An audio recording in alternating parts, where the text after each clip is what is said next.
Hello, my name is Joshua Forsyth, and today I'll be reviewing the book Bad Blood, written by John Carreyrou. This book's main setting was written about a company called Theranos, located in Silicon Valley when it first started up.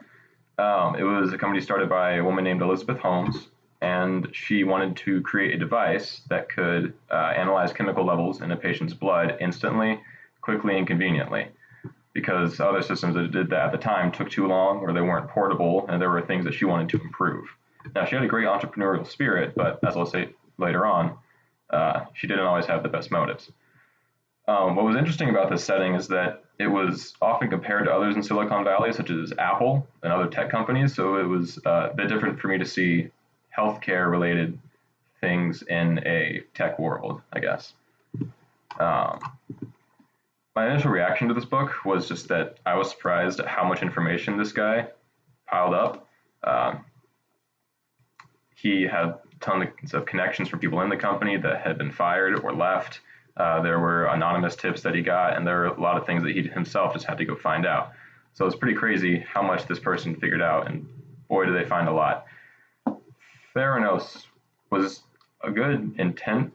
It had good intent at first, I suppose, but the CEO, Elizabeth Holmes, she never really thought about the patients, it seemed. She just, for example, all the time she would simply try to get things done however she wanted, no matter how much it cost or what shortcomings they would go through.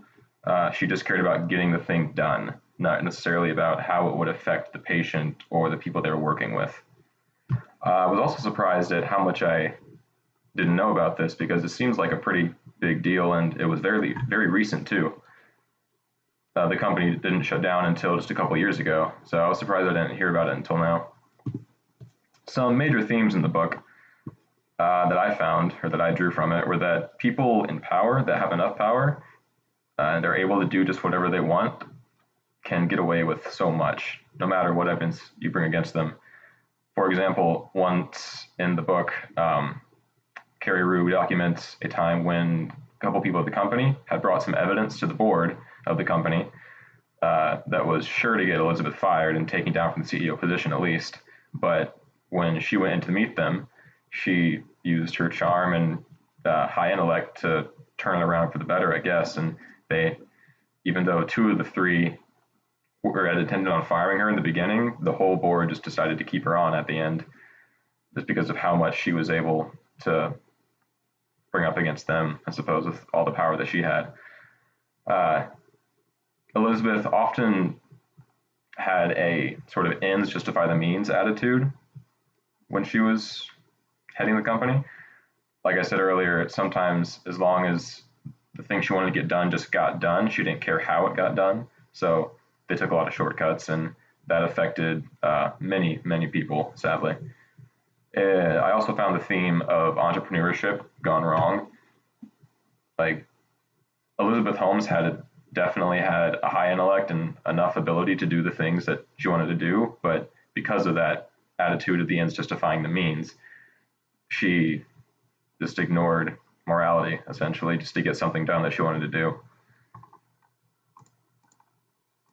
So next, some of these ethical dilemmas that she went through, well, there were so many. Like I said earlier, I can't believe how much this guy got about this company. But for example, whenever people came up against her, like the two that tried to get her fired, and she didn't like it, she just would fire them on the spot sometimes, or tell them to leave the next morning. Typically, anytime somebody didn't agree with her way of doing things, they got fired. It was pretty bad. And the technology in the lab itself wasn't really maintained. It was, once again, that ends justifying the means method of taking shortcuts to get the best results. Speaking of results, some of the test results were falsified, which clearly goes against a lot of moral standards there, especially in the healthcare field.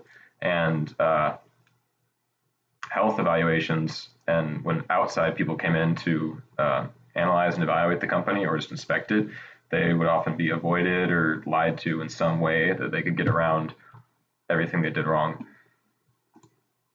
My favorite quote from the book was, "When you strike at a king, you must kill him." This happened after that incident that I mentioned where they went directly to the board to try to fire Elizabeth. but because they didn't have quite enough evidence to go against her, she was able to just claw out of the hole and make her way back to the top again.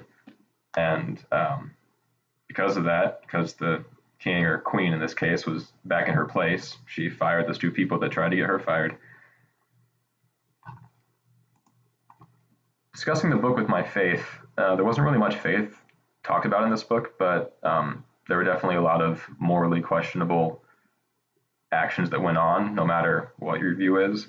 As a Christian, I personally can learn and reflect from this that I need to make sure I keep my goals aligned with my faith, so that I don't let like selfish ambition or just arrogance of not doing something the right way blind me from helping others. Because that's definitely what Elizabeth did. She just wanted to get stuff done and didn't care who it would affect or who it would hurt. She just went on her own way, essentially. So I feel like if she had a more or a less self-focused outlook on life, that she may have done better and helped more people with this company. In class, we talked about we mentioned what was it called? It was the study for syphilis that was on African Americans. Was it? I don't remember where it was. Might have been Tuskegee, I forget. But they had a test for the equipment at Theranos that was they took test results from old cancer patients that Elizabeth thought would be dying soon anyway, so it wouldn't matter what the results were. And that kind of reminded me of the same thing of just taking advantage of a group of people that were in a bad circumstance just to get better results for your own benefit. Also, in class, we talked about the transactional leadership style of management. And Elizabeth Holmes definitely showed this when running Theranos. She just wanted to get things done and wasn't a very good personal manager. Like, she was friends with some of the people that worked there, but as far as being a boss, she just said, you do this, you do that, you take care of it, I'll just oversee all of it. And unless somebody just was a complete yes man and aligned with what she said, she wouldn't really get along with them. So yeah, that is my review on Bad Blood.